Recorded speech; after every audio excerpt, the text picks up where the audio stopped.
So, bumili ako ng bagong camera. Ito yung Fujifilm X-S10. It's actually a mirrorless camera that was released 2 years ago. And it's a lot older if I'm not mistaken kung i-compare mo siya sa Sony ZV-e10 and sa ZV1 which I think na-release nung 2021. And the reason why I mentioned Sony ZV1 and ZV-e10 is because for the longest time, ito talaga yung tinitignan ko na kapalit ng aking DSLR na Canon 200D na mayroon naman akong lens na Sigma 17-50 f2.8. Bakit ko nga ba naisipan na palitan yung aking Canon EOS 200D? Considering na meron din naman akong, I would say, all-around lens na Sigma 17-50 mm na f2.8.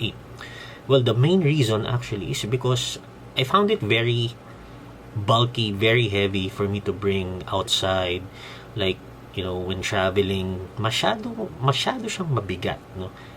And I think overall, with the technology that I'm seeing sa mga mirrorless cameras, talagang it made my DSLR feel very outdated, which, you know, it's kind of expected because it's a DSLR. And most of the updates and improvements that we're really seeing pagdating sa mga cameras are happening in the mirrorless world, no? So, diyan ko ngayon tinignan yung Sony ZV-e10 tsaka yung ZV1. Although yung Sony ZV1 is a point-and-shoot camera. Well, I'm not new sa mirrorless cameras. My first one was actually the Canon M50. In fact, I've tried Nikon and Canon, and this is my first time trying Fuji. Maybe next time, Sony naman tayo. But for now, I found the value proposition of the Fujifilm X-S10 to be a little more interesting. I would consider myself to be a hybrid shooter, meaning I like to shoot photos and also videos. And for obvious reasons, isa sa talagang hinahanap ko pagdating sa isang mirrorless camera or camera in general is to have that really good stabilization. Now, the problem with the Sony ZV-e10 is that although it is marketed as a vlogger's camera, it doesn't really have great stabilization. In fact, it doesn't have any IBIS or in-body stabilization, and it kind of sucks. The thing is, when you're marketing a camera as a blogger's camera, I think it goes without saying that one of the features that it should have is really great stabilization. Now, it does have digital stabilization, but the thing is, to me, with the numerous vlogs that I've seen and watched sa YouTube, talagang hindi ako na-satisfy doon sa level of stabilization na meron yung ZV-e10. So, you know, if you're gonna spend 43,000 for a ZV-e10 with a kit lens, and then eventually you're gonna buy a lens, let's say, that has stabilization in it, or maybe if you're gonna get a gimbal, no, to stabilize your footages, then to me, it just adds to the whole setup once again. And yun nga yung unang-unang dahilan kung bakit ginusto ko na magpalit from DSLR to mirrorless. I really wanted to have a setup that's very compact, very small, and something that, you know, I can put inside my pocket and just, you know, go anywhere. And dito naman pumasok yung Sony ZV-1, which is a point-and-shoot camera. And, you know, talagang toskoy na ko lagi dito pag pinapanood ko yung ZV-e10 or ZV-1. Because sa ZV-e10, one of the main advantages, or sometimes it could be a con as well, is that you're gonna have to buy lenses, no? And versatility-wise, then maganda yon. But the problem is, you're gonna have to spend more. Sa Sony ZV-1, when you buy that camera, then that's essentially one and done. I mean, you don't have any flexibility to get a new lens, and you're gonna have to stick with that because, again, it's a point-and-shoot camera. In terms of stabilization, well, you know, I would say it's a tad better, you know, that ZV-1 over the ZV-e10, but it's not really anything significant, I would say. So, again, yung stabilization part, which I'm really trying to look for in a camera, isn't really being addressed. Although yung compactness, pagdating sa ZV-e10 and ZV-1, are both in these two cameras.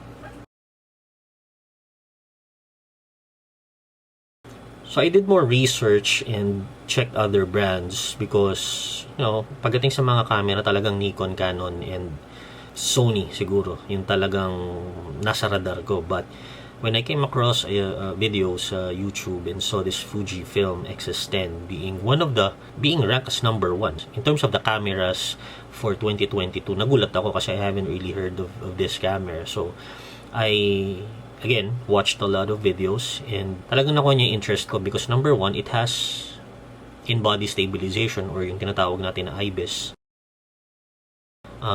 And I think the other features, which probably I will just talk about in other videos because there are a lot of things that I really want to talk about this camera. And right now I'm shooting using this and right now I'm actually using my Fujifilm X-S10 to shoot.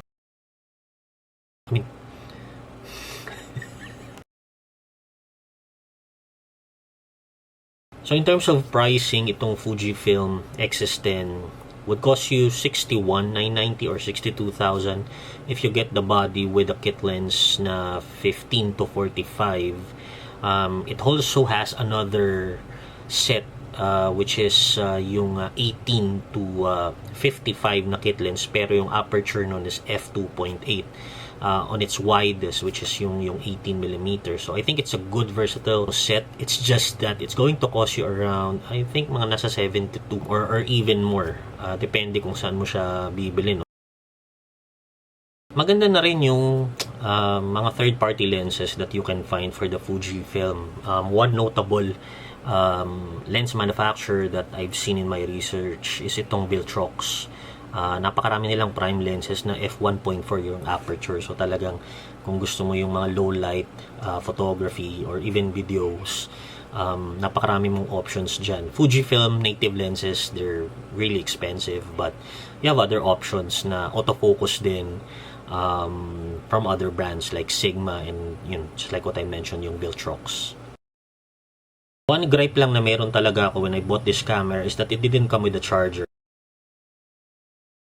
I mean, it had a Type-C USB cable, but you really have to get yourself a charger because right now I'm just using the body to charge yung battery niya. Maganda rin naman kasi meron siyang free na extra, tapos meron ding SD card. By the way, I got this unit na napakahirap hanapin sa iba't ibang mga stores dito sa Metro Manila. I got this from SM Lipa via the SM call to deliver feature na parang Shopee or Lazada din. I mean, you can call them or message them via chat. Tapos, you can do the transactions there, pay online, and they will deliver it right at your doorstep. There are a lot more things I'd like to talk about, about this camera. I hope you guys stay tuned sa aking mga future uploads. I'd like to, revolve more dito sa mga capabilities nitong Fujifilm X-S10. Though I know it's a 2-year-old camera, but I think it's still very timely, especially for those who are looking for a setup na very compact and a very capable, mirrorless camera, which, I think as far as pricing goes, hindi na rin masama. Kung ikukumpara natin siya doon sa kung ano yung kayang ibigay nitong little piece of technology na ito. So, yun muna tayo mga kapatid. Maraming salamat if you reached this point in the video. I'll see you again on the next. Bye.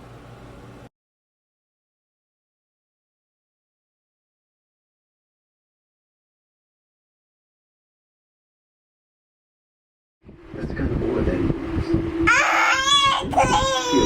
it's just violence.